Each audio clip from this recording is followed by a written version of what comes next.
In the meantime, the White House is challenging the American people to follow their money, launching a new website this week that tracks more than 32,000 infrastructure projects that are unfolding right now nationwide. You can see the map. It's covered with blue and green dots showing the locations of nearly $500 billion worth of projects, from new broadband service to airport renovations.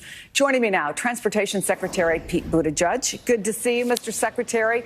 This is kind of a cool tool if you want to see exactly where the money is, where you live.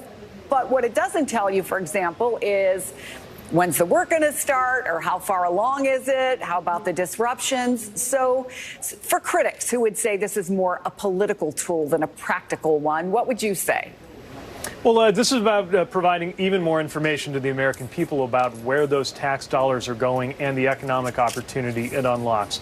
There are certainly other tools that have even more information and more details about projects, the permitting dashboard, tools we have at our Department of Transportation website that we certainly invite people to take a look at. But what's exciting to me about invest.gov, about this tool, is it's the first time I've seen in one view the ability to look at both the public sector projects that we're making possible with the infrastructure law or the American Rescue Plan or the Inflation Reduction Act, or some of those direct investments, and also the private investments that they're helping to unlock. If you look at the story of the extraordinary economic recovery post-COVID under this president's leadership and the steps that are helping make sure that the 2020s unfold in a way that has America leading the world's economy, it's a story not just about those public sector investments that are so important, but about how they are unlocking the kind of private sector activity that helps to fuel the economy. And at invest.gov, you can see both. Remember, in addition to over $200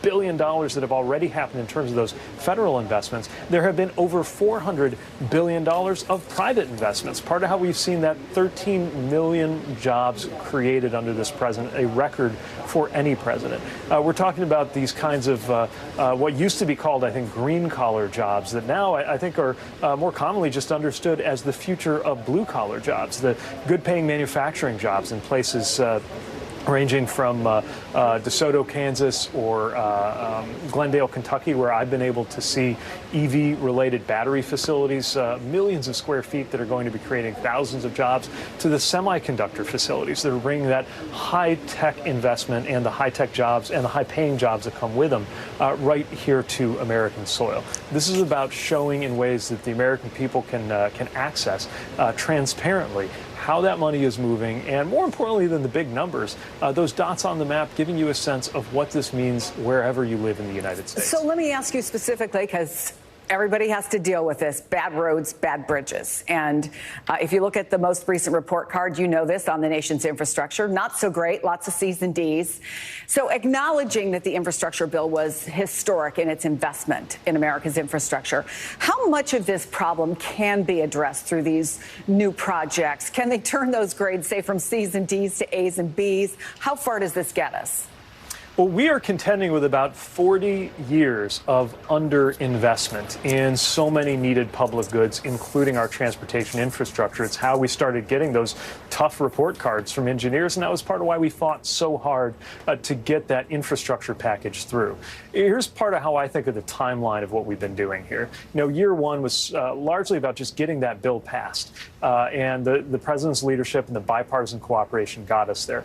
That created more than, I think, 46 new programs just in the Department of Transportation alone, some of them multi-billion-dollar programs to fix roads and bridges and improve our airports, programs like the Railroad Crossing Elimination Grant that I was celebrating yesterday in Grand Forks, North Dakota. So if year one was passing the bill and year two was launching the programs, year three that we're in now is where we're really moving the money so that we can be not only see the money moving, but increasingly see the dirt flying. These changes are not going to happen overnight. This is an infrastructure decade.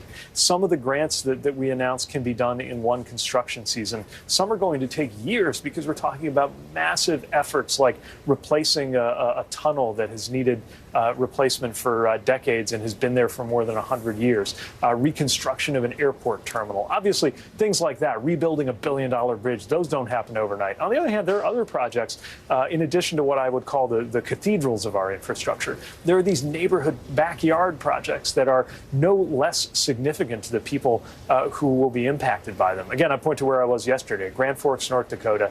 They've been trying to get rid of a railroad crossing there since 1991. 42nd Street there, they've had dozens of crashes related to it. It's a huge quality of life issue if you're trying to get in and out of the University of North Dakota area. The fire chief was talking about the concerns they have with response time. Now, that may not be something that will command national headlines, but the $30 million that we are able to bring in short order, thanks to that infrastructure funding, will mean safety improvements and quality of life improvements that have literally been 30 years in the making for the people of that North Dakota community. These are the kinds of improvements that we're making with this infrastructure funding under the president's leadership. No, it won't happen overnight, but it's already beginning to make a difference. In your final minute, I know you have to go, but this is Pride Month. And just this morning, the Human Rights Campaign declared a state of emergency, the first in its 40-year history. They cited more than 75 anti-LGBTQ laws signed just this year, double last year's record. As you know, just last month, Homeland Security put out a report saying threats of violence against the LGBTQIA plus community are on the rise and intensifying. Mr. Secretary, what do you think is going on here? Well, our country is at very real risk of backsliding on freedom and equality, but that is exactly why we continue to push.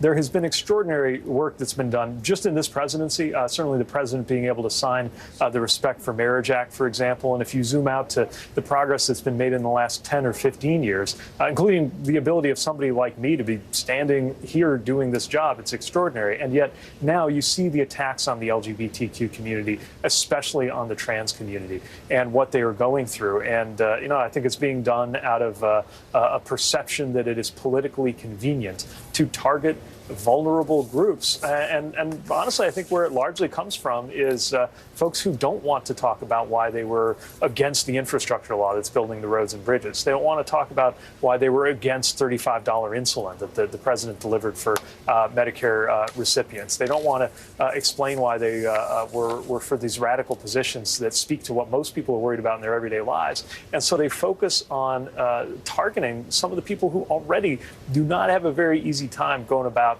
everyday life. Just think about how hard it is to be a teenager to begin with. Then think about how hard it is to be a teenager when you realize that you are different, when you're coming to terms with your gender identity, or you're coming to terms with realizing that you're gay or lesbian.